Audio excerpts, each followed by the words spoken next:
আসসালামু আলাইকুম viewers, welcome back to baby food by মমে।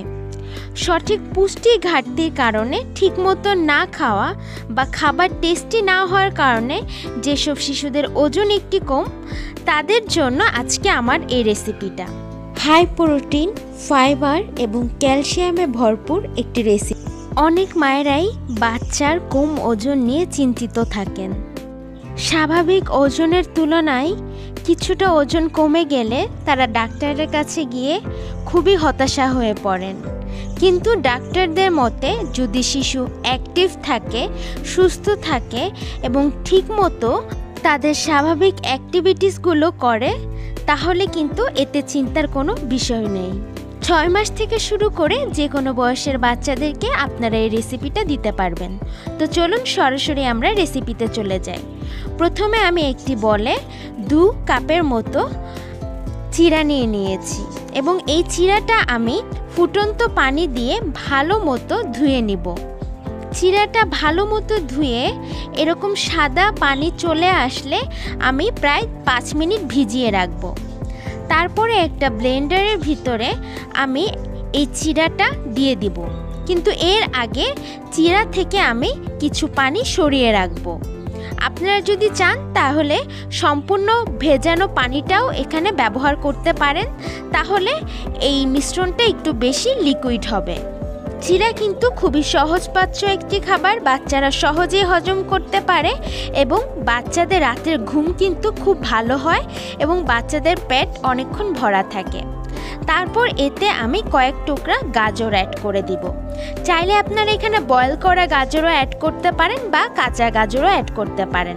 আমি এখানে কাঁচা গাজরটাই অ্যাড করেছি। গাজরে প্রচুর পরিমাণে ভিটামিন এ, ভিটামিন সি থাকে, এটি বাচ্চাদের চোখ এবং ত্বকের জন্য কিন্তু খুবই উপকারী।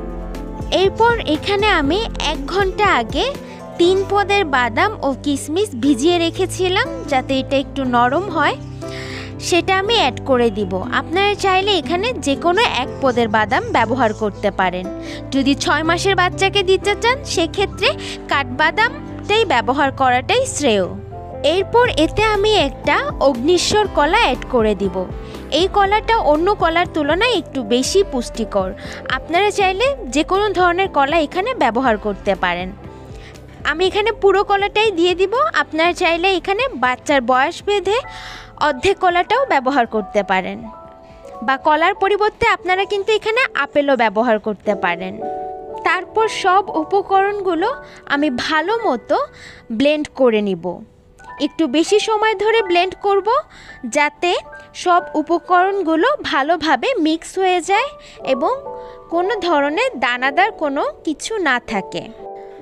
আমার সব উপাদানগুলো ব্লেন্ড করা হয়ে গিয়েছে। দেখুন কত সুন্দর একটা পেস্ট তৈরি হয়েছে। এখানে কোনো রকমের কোনো আস্ত গাজর বা কলা বা বাদাম কিছুই নেই। এইভাবে আপনারা ব্লেন্ড করে নেবেন। এরপর ব্লেন্ড করা উপকরণগুলো আমি একটা বাটিতে ঢেলে নেব। এখন চলে যাব মূল রেসিপিতে। প্রথমে আমি একটি প্যানে 1 টেবিল চামচ ঘি অ্যাড করব। আপনারা চাইলে এখানে বাটারও দিতে পারেন এবং সাথে আমি 2টা এলাচ অ্যাড করব। এলাচ বাচ্চাদের হজম শক্তি কিন্তু অনেকটা বাড়িয়ে তোলে। তারপরে আমি এখানে ব্লেন্ড করা সেই পেস্টটা দিয়ে দিব এবং খুব ভালো মতো করে আমি ঘিয়ের সাথে এটা ভেজে নিব। আনুমানিক 5 থেকে 6 মিনিট পর্যন্ত রান্না করলেই আমার এই খাবারটা রেডি হয়ে যাবে। আমার খাবারটা রেডি। এখন আমি এটা একটা বলে সার্ভ করে নিব।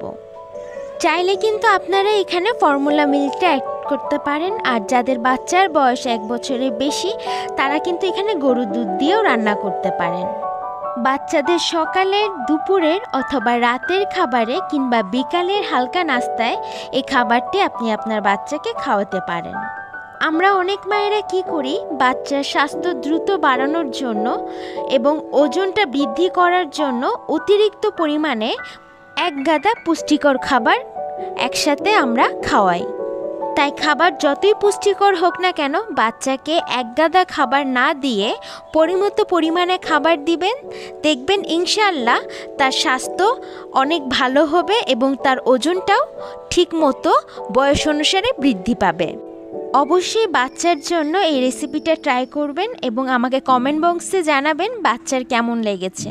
আজ এই পর্যন্ত, ইনশাল্লাহ আবারও হাজির হব নতুন কোনো রেসিপি নিয়ে।